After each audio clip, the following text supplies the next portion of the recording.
Voilà, et notre invité ce soir dans Parole Directe avec François Bachy, c'est Nicolas Dupont-Aignan. E comme euro, Nicolas Dupont-Aignan souhaite la fin de cette monnaie unique. Il ne veut plus que la France soit sous la coupe de Bruxelles et des marchés financiers. R comme renationalisation. Le candidat gaulliste veut renationaliser EDF ou encore les transports. Il propose par exemple la fin des péages pour les autoroutes déjà amorties. T comme taxe. Il veut taxer les produits importés et créer un système de bonus-malus pour les entreprises. Son objectif, relocaliser 1 million d'emplois en 5 ans. Alors bonsoir Monsieur Dupont-Aignan. Bonsoir Laurence Ferrari. Vous avez tenu ce matin une conférence de presse sur la sécurité. Vous avez tiré à boulet rouge sur le bilan catastrophique selon vous de Nicolas Sarkozy en la matière. Est-ce que pour vous la sécurité, c'est la priorité numéro 1? C'est un des problèmes de la France, pas le seul. Le premier problème, c'est l'emploi et le pouvoir d'achat. Mais je constate que ni la gauche, ni François Hollande, qui ne s'intéresse pas à la sécurité, ni la droite qui fait semblant de s'y intéresser, ne préparent de vraies mesures pour rétablir l'ordre dans notre pays. Par exemple, quelles sont vos mesures? Très simple. Faire cesser l'impunité des voyous. Cela veut dire quoi? Appliquer les peines de prison. Je suis le seul à avoir déposé une proposition de loi en 2011 pour supprimer les remises de peine automatiques. Quand vous pensez que dans notre pays, quand vous tuez quelqu'un, vous sortez au bout de 6 ans. La moitié des peines sont appliquées quand elles sont appliquées. Et quand vous pensez que la loi Dati, Rachida Dati, supprime l'incarcération pour les peines inférieures à 2 ans et prévoit des bracelets électroniques qui sont de faux bracelets électroniques. Sur 65 000 bracelets, il y en avait que 131 qui étaient localisés par GPS. Je dis que si on continue comme ça, on aura toujours plus de violence, comme on le voit dans certaines villes de France, et que ce n'est pas possible de continuer. Il faut revenir sur l'ordonnance de 45 sur les mineurs, oui, la réformer complètement. Mais bien évidemment. Baisser la majorité pénale. Bien évidemment, on ne rend pas à 16 ans, on ne rend pas service aux mineurs en les laissant rentrer dans un engrenage terrible. On ne rend pas service à la France en acceptant qu'il y ait 12 000 policiers de moins en 5 ans. Nos gendarmes et nos policiers sont des héros. Il faut voir la misère des commissariats. Ces mesures ne coûtent pas si cher que cela. 1 milliard d'euros en plus, alors que l'insécurité coûte tellement cher dans la société. Alors tellement sur cher. Sur ce dossier, vous critiquez violemment effectivement Nicolas Sarkozy. Sur un autre dossier, Je critique autant la gauche. Oui, mais enfin, c'est Nicolas Sarkozy qui est au pouvoir. Mais je dis que ça ne les préoccupe pas, qu'ils ne veulent pas prendre les mesures qu'il faut prendre. Sur un autre dossier qui est celui de l'immigration, est-ce que là vous donnez quitus à Nicolas Sarkozy, puisqu'il est allé un petit peu dans votre sens en disant que la France pourrait de façon unilatérale quitter l'espace Schengen s'il n'y avait pas des progrès qui étaient faits pour en assurer la sécurité? Je le réclame depuis des années. Simplement, je constate qu'il y a 2 ans, Nicolas Sarkozy avait menacé de quitter Schengen sur l'affaire des Roms. Et puis c'est lui qui malheureusement a été signé après un texte qui donnait raison à la Commission de Bruxelles. Donc vous ne le croyez pas? Ben non, j'ai pas l'habitude, Monsieur Bachy, c'est peut-être mon défaut ou ma qualité, de signer des chèques en blanc à répétition. Et je crois que les Français sont profondément lassés de signer ces chèques en blanc, parce que comme par hasard, les bonnes mesures sont annoncées toujours avant les élections, et les mauvaises décisions sont toujours prises après les élections. Et si je me bats, si je suis candidat, c'est parce que je suis un maire de terrain. Ça fait 17 ans que je suis maire de ma ville de Hyères dans l'Essonne. Je suis le seul candidat à la présidentielle qui est maire. C'est-à-dire que j'ai les pieds sur terre. Je suis député. Et j'en ai assez de voir le discours politique totalement déconnecté des réalités, ou plus exactement, jamais suivi de décisions précises. Et je le sais, qu'on peut résoudre les problèmes en France, contrairement à ce qu'on croit. On peut le faire. Il n'y a aucune fatalité. La crise de la dette fait irruption à nouveau dans le débat politique aujourd'hui. Vous réclamez toujours la sortie de l'euro. Est-ce qu'il n'y a pas un grand risque de quitter l'euro, de voir l'inflation bondir? C'est déjà le cas. On l'a vu aujourd'hui. L'inflation bondit aujourd'hui parce que la Banque Centrale Européenne, c'est pas moi, a prêté 1 000 milliards d'euros aux banques privées, alimentant une bulle spéculative, et en même temps, ces banques privées raquettent les États en exigeant des taux d'intérêt exorbitants. L'inflation ne monterait pas plus si on sortait de la zone euro? Mais je veux sortir de la zone euro, il faut bien comprendre ça.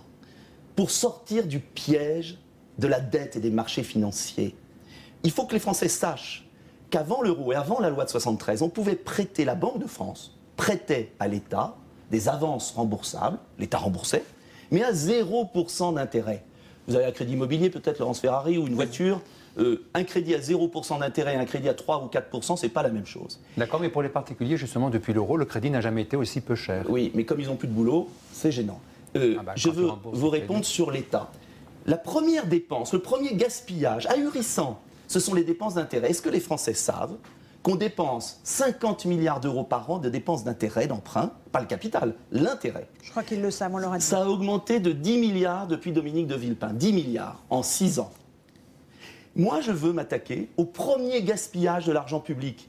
Le premier gaspillage, ce ne sont pas les infirmières, ce n'est pas les policiers, ce n'est pas les enseignants. Ce sont ces intérêts exorbitants qu'on donne aux banques. Et je veux sortir de l'euro pour sortir de ce piège. Et il y a tellement de pays qui fonctionnent sans l'euro et qui marchent bien. La Suède, 4% de croissance en 2011. Petit pays, haut niveau social, moins grand que nous. Pourquoi nous, on n'y arriverait pas? Vous voulez faire de nombreux référendums, hein, d'après votre programme. Le Oui. premier que vous feriez, si vous étiez élu, Sur la sortie de l'euro, puisque ça a été adopté par référendum. Mais plus exactement aussi sur la réforme de la justice, car les magistrats ne feraient pas grève contre le peuple français, je crois. Sur la réforme de l'enseignement, car les enseignants, à la grande majorité, ne feraient pas grève, bien sûr, contre le peuple français. Je veux vous dire une chose ce soir. La France a tout en main. Nous avons un peuple extraordinaire. Il n'est pas feignant.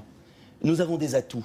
Les territoires, les agriculteurs, les industriels, les PME. Mais le peuple français n'est plus défendu. C'est simple. Les décisions sont prises à Bruxelles par des gens non élus. Ils ont pris le pouvoir. Sur la pratique Il est temps de libérer les Français. Sur la pratique référendaire, est-ce que là, vous croyez Nicolas Sarkozy quand il, lui aussi, veut faire des référendums? C'est vous qui en avez parlé ce matin lors de votre conférence de presse. Justement pour qu'on sorte du cinéma permanent. Parce que qui a supprimé le référendum pour la Constitution européenne, l'a fait voter après par le traité de Lisbonne? C'est Nicolas Sarkozy avec l'appui des socialistes. C'est plus un conflit Sarkozy-Hollande, ce sont les mêmes. Des paquets cadeaux différents, mais le même contenu. Ça veut dire que vous ne appelleriez pas à voter pour l'un plutôt que pour l'autre? On est au premier tour. Mais je vous le dis, monsieur Bachy, je vous le dis très sincèrement, si c'est pour mener la même politique, être soumis au marché financier, laisser des commissaires à Bruxelles décider de notre vie quotidienne, voir le pays s'enfoncer dans la crise, les entreprises qui délocalisent. Pourquoi je veux un protectionnisme? Un vrai protectionnisme. C'est parce que sinon il n'y aura plus un emploi en France. Et qui va payer la sécurité sociale? Qui va payer nos retraites? S'il n'y a plus de travailleurs, s'il n'y a plus de gens qui créent de la richesse, des PME notamment. Vous avez décidé de ne pas appeler à voter pour des charlatans, je vous cite, au second tour. Qui sont-ils? Les charlatans, ce sont ceux qui nous gouvernent à tour de rôle depuis 30 ans. 15 ans le PS, 15 ans l'UMP. Et vous avez vu le résultat? Donc pas plus pour François Hollande? Mais je suis candidat parce que je veux dire aux Français, on a vu en foot là, le Quevilly qui a gagné. Mais oui, il n'y a pas de condamnation. Pourquoi vous seriez obligé de subir des gouvernements qui ont échoué et qui ne veulent pas traiter le problème à la source? Moi, je veux protéger, par exemple, les frontières. Je vous donne un exemple, parce qu'il faut que ce soit concret. Les pneus, les pneumatiques. La Chine est en train d'exterminer les entreprises européennes. Oui. Michelin, 20 000 emplois en Auvergne. On ne réagit pas. Il y a des barrières douanières pour vendre nos pneus en Chine. Il n'y en a pas pour les vendre en France. Et la Commission décide. Et on va laisser le pays perdre sa substance. Vous pourriez défendre cela dans un gouvernement? Quel qu'il Mais soit. faudrait-il encore que le président de la République ne se couche pas à Bruxelles devant ceux qui prennent les mauvaises décisions? C'est ça la question. Je dis aux Français, élisez quelqu'un qui va vous défendre, vous protéger, ne plus être soumis à ces marchés financiers, à ces décisions venues d'ailleurs. Vous avez dit qu'il n'y avait plus d'argent dans les caisses de la sécurité sociale. Est-ce que, par exemple, cela pourrait vous amener, comme Marine Le Pen, à ne plus rembourser les IVG successifs qui sont faits par la même personne? Non, écoutez, c'est une broutille. Ça a par été rapport un au élément de gaspillage. la campagne? Oui, ben je sais, la campagne, on a adoré ces sujets de diversion, c'est-à-dire les petits sujets polémiques, de valeur, qui peuvent être intéressants. Mais moi, je veux que les Français, à la fin du mois, puissent payer leur gaz et leur électricité, ne soient pas rackettés par les péages. Que les PME, les chefs d'entreprise, qui gagnent rien à côté des grands patrons du CAC 40, soient favorisés. J'ai une mesure très importante, diviser par 2 l'impôt sur les sociétés pour les bénéfices réinvestis sur le sol français. Je veux un bonus pour ceux qui créent en France et je veux un malus pour ceux qui fuient à l'étranger. Les déserteurs, les parasites.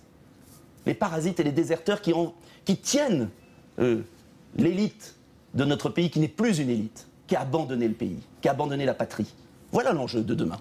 C'est ça l'enjeu de la présidentielle. C'est autre chose que la viande halal, l'IVG remboursé ou pas, le mariage homosexuel ou autre. C'est quand même autre chose. Oui, mais vous remboursez ou vous remboursez pas? Oui ou non? Mais maintiens la loi telle qu'elle est et je développe le planning familial pour éviter les avortements, parce que le mieux, c'est la contraception. Merci beaucoup Nicolas Dupont-Aignan d'être venu ce soir sur TF1 pour défendre votre programme. Je vous remercie de votre invitation. C'est la fin de cette édition. Après le bulletin météo de Catherine Laborde, vous retrouverez Nikos et Nicolas Canteloup, suivi de votre série Profilage. Demain pour l'information à 13h Jean-Pierre Pernaut, à 20h Claire Chazal. Et on se retrouve lundi. Bonne soirée à tous.